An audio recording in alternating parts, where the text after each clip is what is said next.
Bonsoir tout le monde, bienvenue à cette séance ordinaire du Conseil municipal de la Ville de Saint-Colomban. Nous sommes le 10 septembre 2024. Je suis accompagné d'un conseil complet ce soir, donc du district 1 au district 8.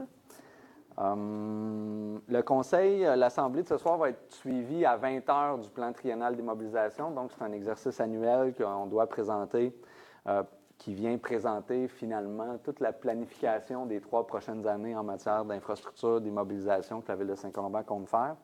Donc, ce soir, on a une très courte séance parce qu'on en a eu une il y a 2 semaines. Donc, ça risque d'y aller assez rapidement.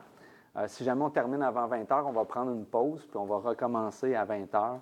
Donc, ce sera l'occasion d'échanger avec les personnes qui sont dans la salle ou sinon de profiter d'un peu de temps. Normalement, on essaie d'aller rondement parce qu'on a beaucoup de points. On va avoir plus de temps ce soir.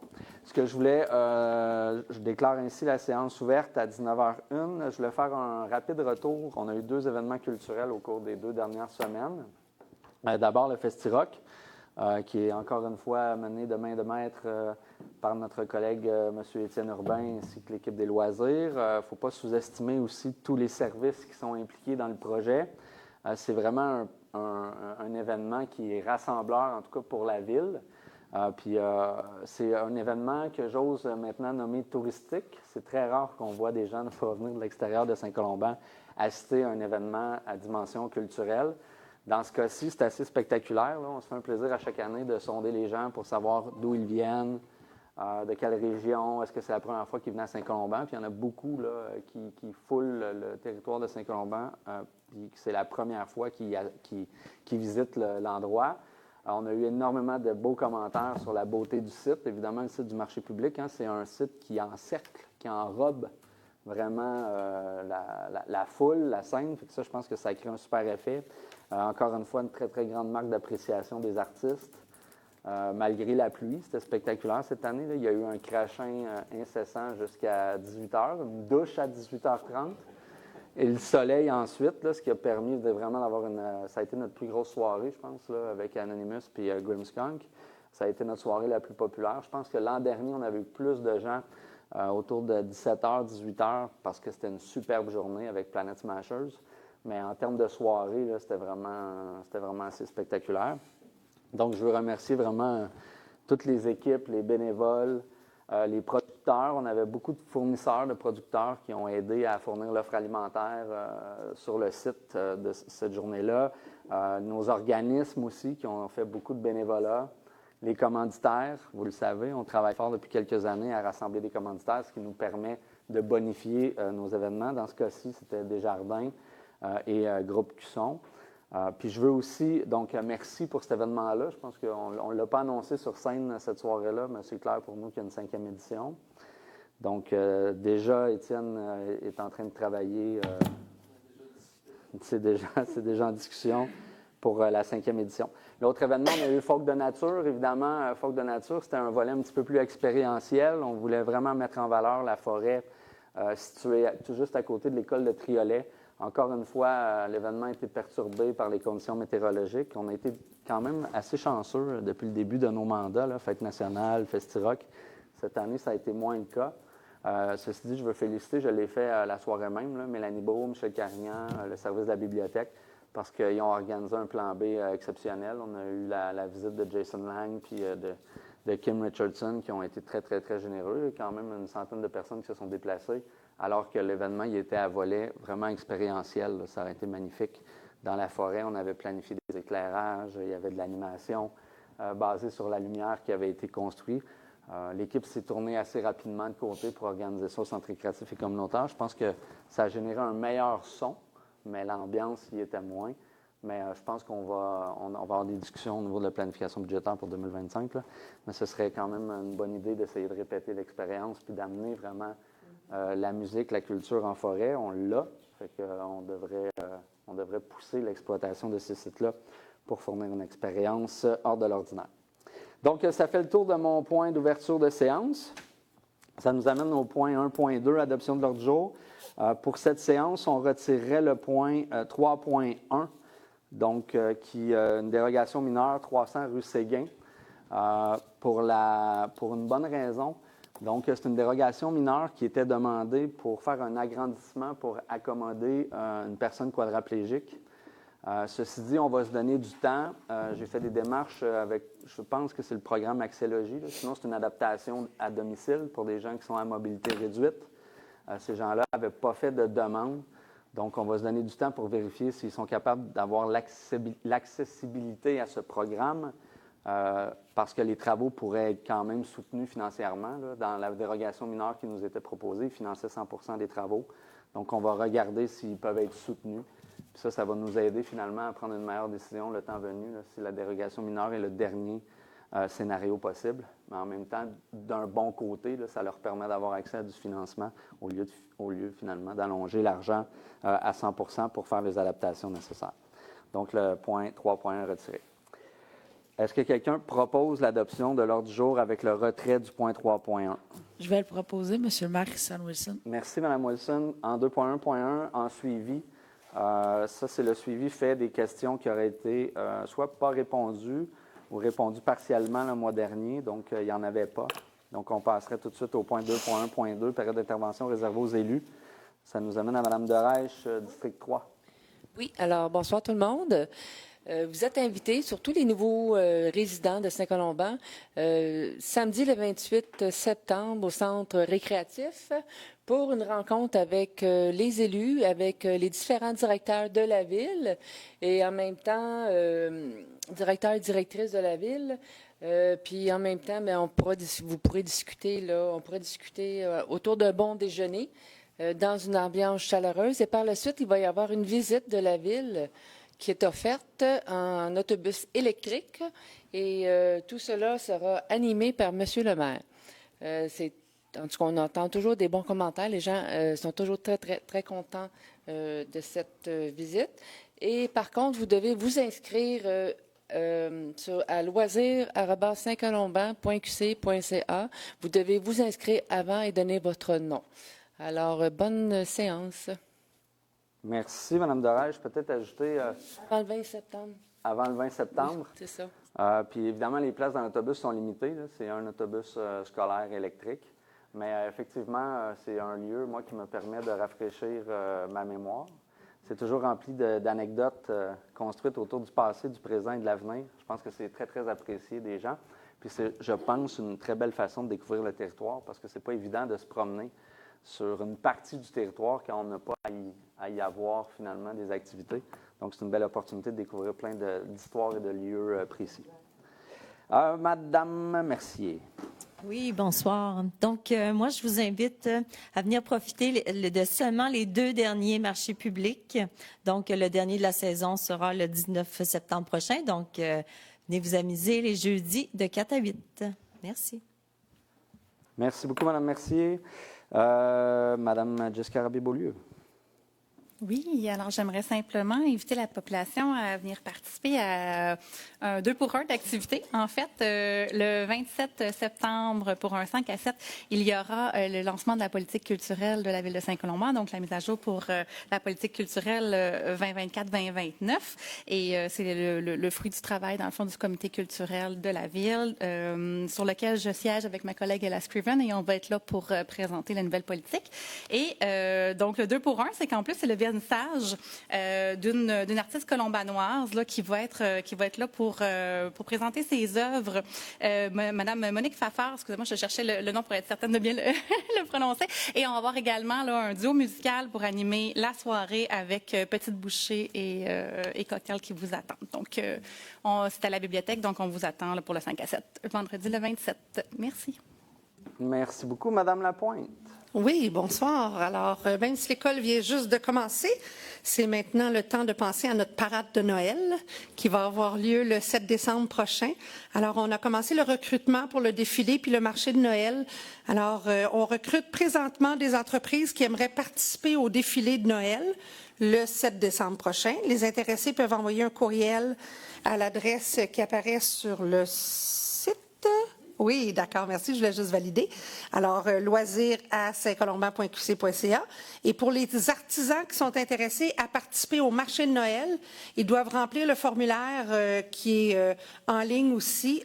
Donc, le formulaire, avant le 27 septembre, il faut remplir et envoyer le formulaire qui se trouve à saint-colomban.qc.ca/marché Noël /. Alors, c'est un bel événement familial. Ça revient, c'est notre 7e défilé, 6e. Hein? Ah, il y a comme un mystère. Oui, c'est le 6e défilé. 7e? 2018, 2019, 2020, 21, 22, 23, 24. C'est pour dire comment ça fonctionne bien. Donc, on vous attend le 7 décembre. Merci. Merci beaucoup. 2.1.3, période d'intervention du public relativement au sujet de l'ordre du jour. Donc, c'est une période de questions qui est réservée à l'attention du public avant la tenue des votes, dans l'éventualité où les gens voudraient s'exprimer et influencer les membres du Conseil avant la prise de décision. Est-ce qu'il y a des gens qui ont des questions dans la salle? Pas de questions. Est-ce qu'il y a des questions en ligne? Non. Qu'on me dit d'un hochement énergique. 2.1.4, autorisation de signature. Oui. Je vais me retirer Effectivement. étant propriétaire du lot.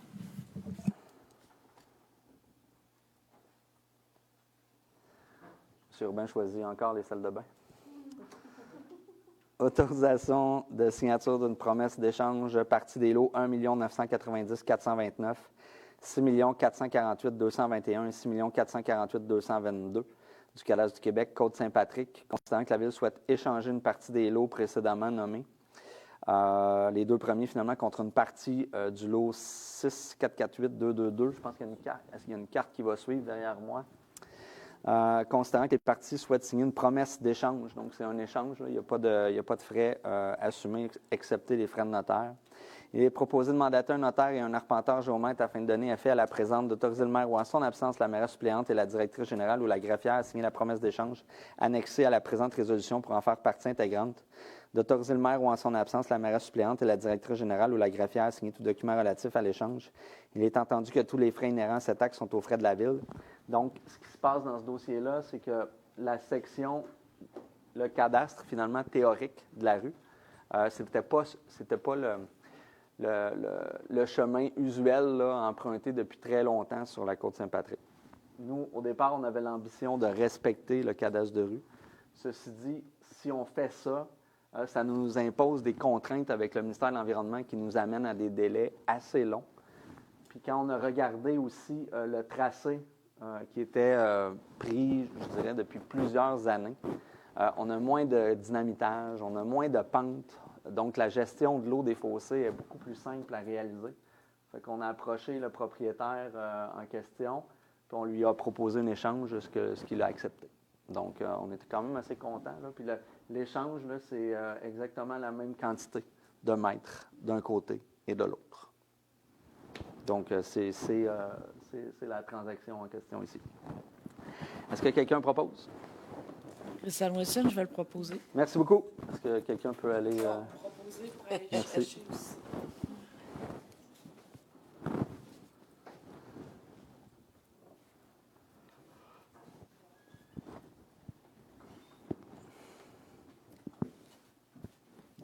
Merci, madame.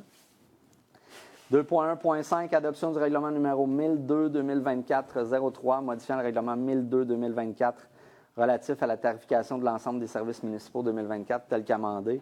Donc, l'avis de motion avait été donné par Mme Wilson le 27 août dernier.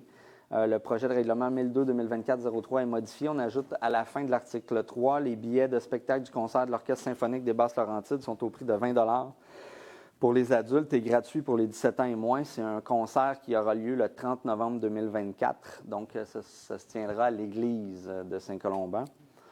Considérant que le règlement a été mis à la disposition du public pour consultation dès le début de la séance, il est proposé d'adopter le règlement numéro 1002-2024-03, modifiant le règlement 1002-2024, relatif à la tarification de l'ensemble des services municipaux 2024. Là-dessus, on venait statuer le tarif des articles promotionnels, donc de la Ville. La Ville se donne une discrétion, comme on l'a vécu là, dans le cadre du dernier Festirock. Là, on a reçu les produits promotionnels beaucoup moins chers que qu'à l'historique. Donc, ça nous a permis de baisser les prix sans être obligé de changer le règlement, qui peut prendre 2 à 3 mois. On vient aussi fixer les règles et le ratio concernant l'annulation du camp de jour avant le début de l'exercice du camp de jour. Puis on vient fixer la tarification des conférences et des sorties culturelles. Est-ce que quelqu'un propose? Jessica Rabier-Beaulieu, je vous le propose. Merci, Mme Rabier-Beaulieu. 2.1.6. Autorisation de signature d'une lettre d'appui à Clé Équipement dans le cadre du projet Territoire Laboratoire en transport innovant de la MRC de la Rivière-du-Nord, constatant que la Ville désire appuyer la compagnie Clé Équipement dans le cadre du projet Territoire Laboratoire en transport innovant de la MRC de la Rivière-du-Nord. Il est proposé d'autoriser la directrice générale ou, en son absence, la greffière à signer la lettre d'appui à Clé Équipement. Donc, le projet Territoire Laboratoire en transport innovant de la MRC, c'est un projet qui a été initié dans le cadre du projet Signature, qui est issu d'un fonds Région Ruralité qui émane du ministère des Affaires municipales. Donc, on a un appel de projet qui est à 1,2 ou 1,3 million, j'ai oublié.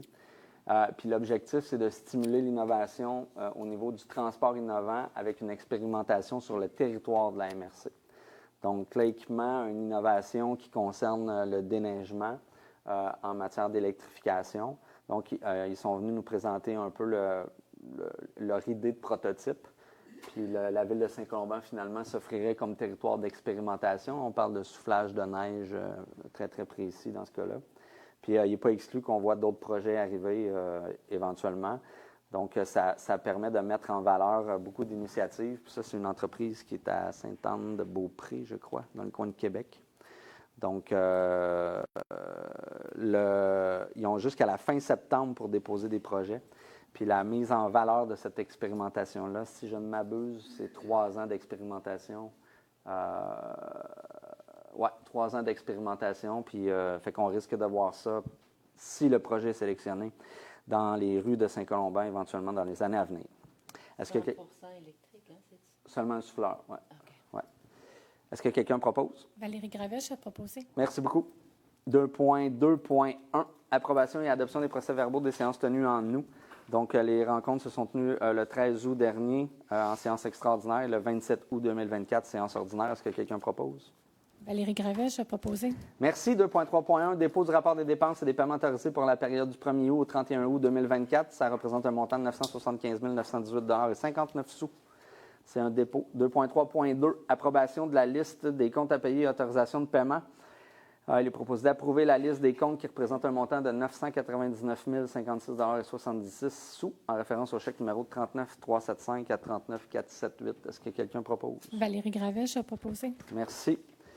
2.3.3, demande de bonification des sommes pour le programme de la taxe sur l'essence et de la contribution du Québec, TECQ 2024-2028.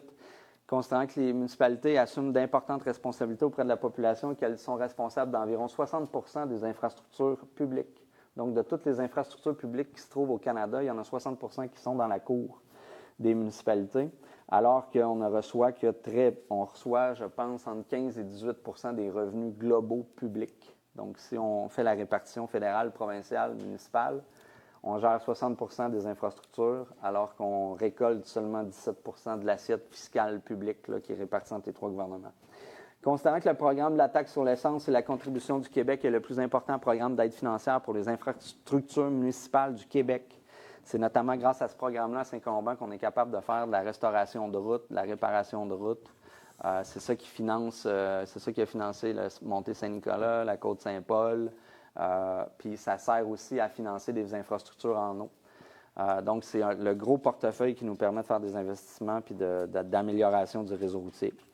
Considérant que les sommes prévues pour la TEC 2024-2028 totalisent 3,226 milliards de dollars, soit un montant inférieur au montant initial de la TEC 2019-2023 qui s'élevait à 3,415 milliards de dollars. Donc, il y a un manque à gagner d'un peu moins de 200 millions. Considérant que le gouvernement du Canada a réduit sa contribution financière pour la TECQ 2024-2028 de 338 millions de dollars par rapport à sa contribution initiale à la TECQ 2019-2023, le montant est plus grand parce que le provincial a comblé une partie du manque à gagner.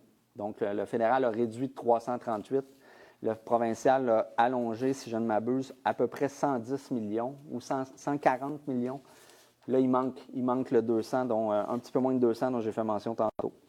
Considérant que les coûts de construction ont été fortement à la hausse au cours des dernières années, ce qui signifie que beaucoup moins de projets peuvent être réalisés avec les mêmes sommes, donc je ne vous apprends rien. Considérant que le déficit de maintien d'actifs des infrastructures d'eau municipales du Québec atteignait 45 milliards de dollars en 2023, alors qu'il était de 38 milliards de dollars en 2022. Donc, ce n'est pas une courbe qui s'améliore. Considérant que le lien entre la qualité ainsi que la capacité des infrastructures municipales et la capacité de construire des logements est clair. Considérant qu'une étude de la Fédération canadienne des municipalités souligne que les infrastructures municipales nécessaires à la construction de nouveaux logements coûtent en moyenne 107 000 par unité. Considérant qu'une étude réalisée par WSP en collaboration avec Ouranos estime à plus de 2 milliards de dollars par an jusqu'en 2055 les surcoûts nécessaires pour entretenir, remplacer et adapter les infrastructures municipales québécoises existantes au climat futur. Considérant que pour relever les défis climatiques et sociaux, les municipalités doivent disposer des outils financiers nécessaires, il est proposé de demander au gouvernement du Canada de bonifier substantiellement les sommes prévues pour la TEC 2024-2028. Il avait essayé le même stratagème dans le dernier programme de la TEC, donc le 2019-2023. Il avait essayé encore une fois de diminuer leur contribution, puis suite à des pressions, il avait augmenté par une bonification des sommes le programme. Donc, on se retrouve un peu face à la même situation actuellement. Donc, on propose de demander au gouvernement de bonifier. Est-ce que quelqu'un propose cette résolution-là? Daniel Derèche, je propose. Merci, Mme Derèche. 2.4.1, dépôt du rapport des ressources humaines pour la période du 9 au 29 août 2024. Donc, Mme Scriven, je vous le proposerai bien, mais ça va être assez rapide, donc je vais le faire. Ça n'a rien à voir avec votre voix ce soir.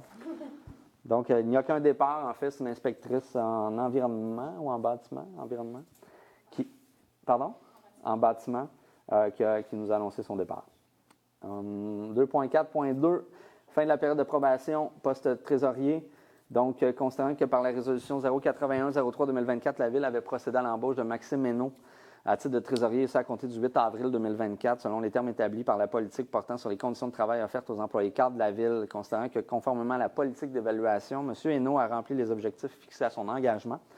Donc, il est proposé de mettre fin à la période de probation de M. Maxime Hainaut et de confirmer le statut d'employé cadre régulier. Est-ce que quelqu'un propose la permanence de M. Hainaut? Valérie Gravet, je vais proposer. Merci beaucoup. Donc, il est libéré de toute la pression, mais on n'en exigera pas moins. 2.4.3, fin de la période de probation, directeur du service du génie. Considérant que par sa résolution numéro 106-04-2024, la Ville a procédé à l'embauche de M. Joseph Kadige à titre de directeur du service du génie, et ça à compter du 29 avril 2024, selon les termes établis par la politique portant sur les conditions de travail offertes aux employés cadres de la Ville. Considérant que, conformément à la politique d'évaluation du rendement du personnel cadre de la Ville, M. Kadige a rencontré les objectifs fixés à son engagement. Il est proposé de mettre fin à la période de probation de M. Joseph Kadige et de confirmer le statut d'employé cadre régulier. Est-ce que quelqu'un propose? Valérie Gravet, je vais proposer. Merci, Mme Gravel. Même chose. Nous sommes très, très satisfaits du travail de M. Kadige jusqu'à présent. Spécialement, comment il a géré l'épisode des pluies diluviennes. Il était très tôt sur le terrain le samedi matin, déjà à proposer les modifications à faire là, à très court terme pour être capable de rétablir le réseau malgré la perte de certains segments. Là, je pense à Rivière-du-Nord et à Saint-Nicolas. Et c'est quelqu'un qui n'a pas peur de la charge de travail. Et même chose, ce n'est pas parce que l'approbation se termine que nous n'en exigerons pas autant.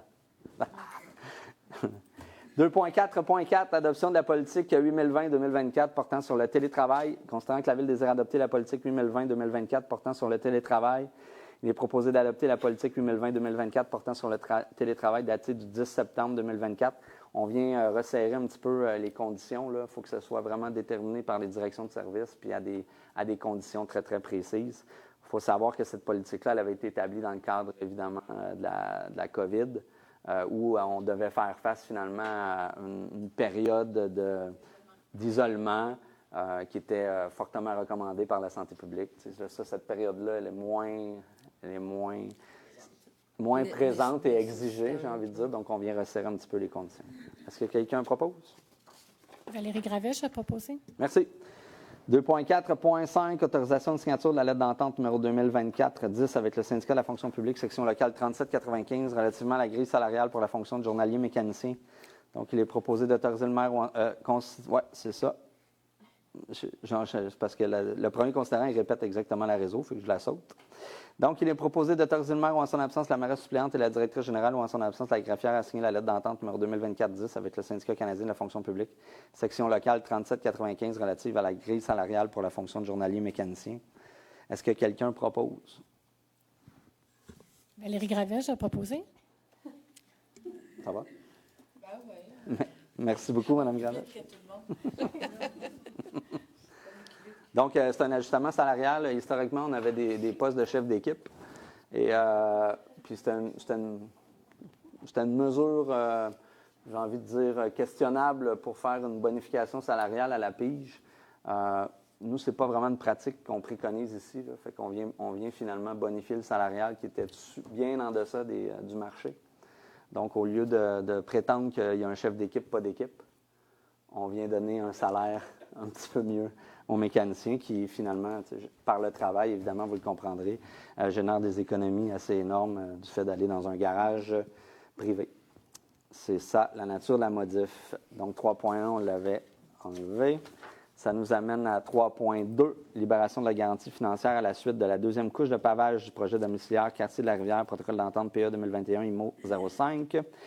Considérant le dépôt du rapport de M. Patrick Labelle, ingénieur au service du génie, recommandant la deuxième couche de pavage des infrastructures du développement domiciliaire Quartier de la Rivière, phase 5, protocole d'entente PA 2021, IMO 05. Considérant que la garantie financière initiale est de 1 977 570 $. Considérant qu'il a été résolu à la séance du 13 juillet 2021 par la résolution 209-07-2021 de procéder à la première acceptation des infrastructures et de procéder à la libération d'une partie de la garantie financière, c'est-à-dire un montant de 1 440 579 $. Considérant qu'il a été résolu à la séance du 9 août 2022 par la résolution 250-08-2022 de procéder à l'acceptation des travaux de la première couche de pavage ainsi qu'à la municipalisation des infrastructures et de procéder à la libération d'une partie de la garantie financière, à savoir la somme de 249 094 $. Considérant qu'il y a lieu de conserver 10 du montant total d'estimation des travaux, soit un montant de 197 757 $, en garantie durant une période de 36 mois, il est proposé d'accepter les 10 travaux, et ce, conformément à l'article 9 du protocole d'entente intervenant entre le titulaire et la Ville, et d'autoriser le maire à signer la libération d'une partie de la garantie bancaire portant le numéro OGUA 67178 au montant de 287 897 $. Est-ce que quelqu'un propose? Daniel Dorèche, je propose. Merci, Mme Dorèche. 3.3, première acceptation des travaux et libération partielle de la garantie financière du projet domiciliaire Quartier de la Rivière, phase 8. Protocole d'entente PA 2024, IMO 08. Donc, même chose, on a reçu un rapport de M. Patrick Labelle concernant la phase 8. Ça a été complété et ça répond aux exigences du règlement 245-2014 et de ses amendements. Considérant la garantie financière initiale, 1 943 077,50 $. Considérant qu'il y a lieu de procéder à la libération d'une partie de la garantie, soit 1 619 422 $88. Considérant qu'il y a lieu de conserver un montant de 323 654 $62 afin de garantir les travaux de pavage des accotements et des fossés.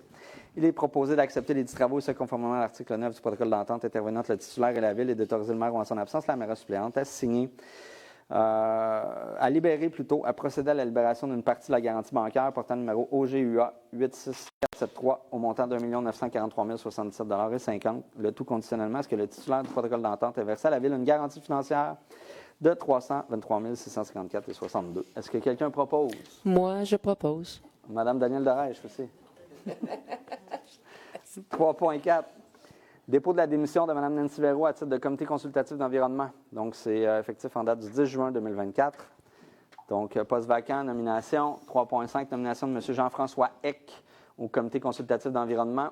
On a, considérant que par la résolution 006-01-2024, procédé à la nomination des membres du conseil du comité consultatif d'environnement, qu'il y a un siège vacant sur le comité, qu'il y a lieu de procéder à la nomination d'un nouveau membre, on propose M. Jean-François Eck. Est-ce que quelqu'un propose? Sandra Mercier, je le propose. Merci, Mme Mercier. 4.1, octroi de contrat, service de dynamitage ING DP 2024-057. Considérant que la Ville désire octroyer un contrat relatif à des services de dynamitage, considérant que le directeur du service de génie a effectué une recherche de prix auprès des entreprises suivantes. Blast Force, forage et dynamitage Daniel Fortin, dynamitage Ritchie. On a reçu 2 prix, Blast Force et dynamitage Ritchie, Donc, deux prix, 82 085 89 250. Donc, considérant la recommandation du directeur du service de génie, il est proposé d'octroyer le contrat à l'entreprise Groupe Blast Force Canada au coût de 82 085 excluant les taxes applicables, et ce, conformément à leur offre de prix datée du 6 septembre 2024, et d'imputer cette dépense aux activités d'investissement règlement 2027 et 2028 au code budgétaire 22 361 711, projet 2021-06, et 22 364 711, projet 2022-09. Donc, c'est dans le cadre du projet de la côte Saint-Patrick.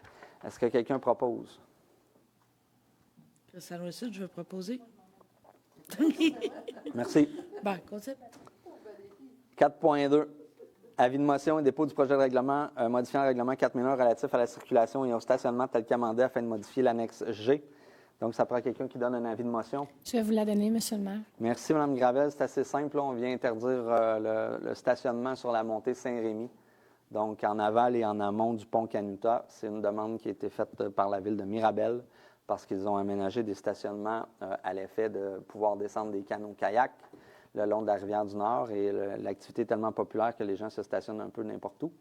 Mais on nous a demandé d'interdire le stationnement sur notre portion de montée Saint-Rémy. Puis Mirabel va probablement prendre la responsabilité d'agrandir. Ils l'ont fait cette année. Ils ont agrandi le stationnement, mais probablement que si le besoin grandit, ils vont encore devoir agrandir le stationnement. Ce qui est une bonne nouvelle, ça veut dire que les gens profitent de l'accès à la rivière. Donc, c'était un avis de motion. 4.3, modification numéro 3 du contrat relatif à la location de conteneurs, collecte, transport et traitement de résidus de construction, rénovation et démolition. Considérant que la Ville a octroyé le contrat relatif à la location de conteneurs lors de la séance ordinaire du 12 décembre 2023 à l'entreprise EBI Environnement Services sanitaires Saint-Antoine par l'adoption de la résolution numéro 375-12-2023 et sur un montant de 67 465 excluant les taxes applicables. Considérant que les transports supplémentaires ont été nécessaires afin de traiter le matériel reçu à l'écocentre, il est proposé d'autoriser la modification numéro 3 du contrat relatif à la location de conteneurs, la collecte, le transport et le traitement des résidus de construction, rénovation et démolition. Donc, le contrat initial était, vous avez le tableau probablement en arrière de moi, le contrat initial, 67 465. On a fait une première modification à 20 452, une deuxième à 18 795 et 70, et une modification numéro 3 à 18 310. Ça représente un total de 125 023 et 90. Ça, c'est pas compliqué. Hein? Quand on octroie des contrats comme ça, on ne peut pas prévoir la popularité finalement du service. Donc, ça dépend vraiment de la fréquentation de l'écocentre qui est faite par les citoyens. Donc, lui, il y a un prix qui planifie finalement en fonction du nombre de compteurs estimés. Puis quand ces conteneurs-là excèdent finalement ce qui est estimé, on est obligé, nous, d'aller faire des modifications au contrat parce que le service, à mon avis, il devient très populaire. Donc, il faut ainsi assumer les dépenses qui y incombent. Donc, il est proposé d'imputer cette dépense aux activités de fonctionnement au code budgétaire 02 453 00 446. Est-ce que quelqu'un propose? Valérie Gravet, je vais proposer. Merci. 4.4.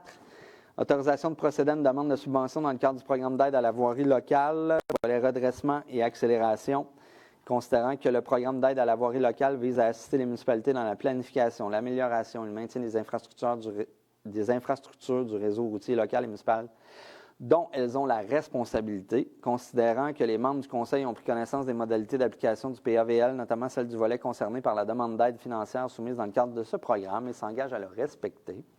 Et qu'en cas de non-respect de celle-ci, l'aide financière sera résiliée, considérant que les interventions visibles dans la demande d'aide financière concernent des routes sous l'autorité municipale et des travaux admissibles à l'aide financière, considérant que seuls les travaux réalisés après la date figurant sur la lettre d'annonce sont admissibles à une aide financière, considérant que le bénéficiaire d'une aide financière doit faire réaliser les travaux dans les 12 mois suivant la lettre d'annonce et qu'il a pris connaissance des restrictions d'accès au programme prévues à la section 1.10 des modalités qui s'appliquent, considérant que la Ville de Saint-Colomban a choisi d'établir la source de calcul de l'aide financière selon l'option suivante, l'estimation détaillée du coût des travaux.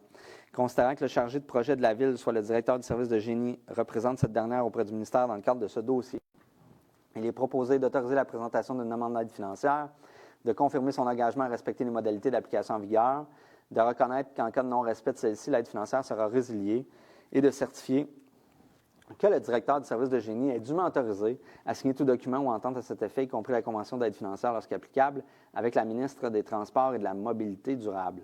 Cette demande-là va concerner les travaux qui sont prévus à montée de l'Église-Nord, à partir de Côte-Saint-Paul jusqu'au chemin des Mille-Îles. Puis on fait aussi une demande pour une partie du chemin de la Rivière-du-Nord, entre Pérideau et Montessir. Donc, là, cette année, on va faire 2 demandes distinctes parce que l'an passé, le ministère avait changé ses critères. Donc, ça va être 2 demandes. C'est un programme qui souvent va couvrir entre 60 et 75 des dépenses affectées aux travaux. Donc, c'est assez important. C'est ce qui nous avait amené à repousser d'1 an l'an dernier les travaux à faire sur Montée de l'Église. Parce que Montée de l'Église, vous allez le voir un petit peu plus tard là, dans le PTI, c'est un projet qui est estimé à 5,5 millions.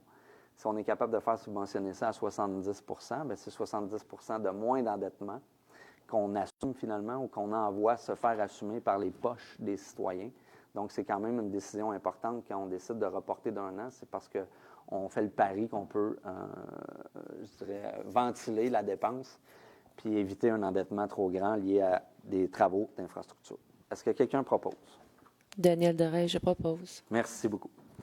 4.5, autorisation de procéder à une demande de subvention dans le cadre du programme de subvention circuit électrique pour l'installation de bornes de recharge. Donc, il est proposé d'autoriser la directrice du service des travaux publics ou toute autre personne mandatée par cette dernière à présenter une demande de subvention dans le cadre du programme de subvention circuit électrique pour l'installation de bornes de recharge et d'autoriser la directrice du service des travaux publics ou toute autre personne mandatée par cette dernière à signer tous les documents à cet effet. Donc, on va ajouter des bornes sur le territoire, probablement qu'elles seraient situées là, sur le site de la nouvelle bibliothèque. C'est un secteur où on n'a pas de bornes électriques. Puis, on ajouterait finalement un bâtiment public qui est en face de l'école. Donc, ça pourrait, à mon avis, desservir une bonne proportion de la population qui est davantage installée dans ce secteur-là, ou à tout le moins des gens qui viendraient visiter les infrastructures ou les activités qui se passent dans ce secteur-là. Est-ce que quelqu'un propose? Jessica Rabier-Beaulieu, je le propose. C'est quand même... vous avez retrouvé votre voix? Ah oui? Bien, c'est pas la même personne. Oui, je ne l'avais pas perdu. C'est Mme Scriven qui a perdu sa voix. Je ne sais pas pourquoi. Je ne sais pas ce qui s'est passé dans ma tête.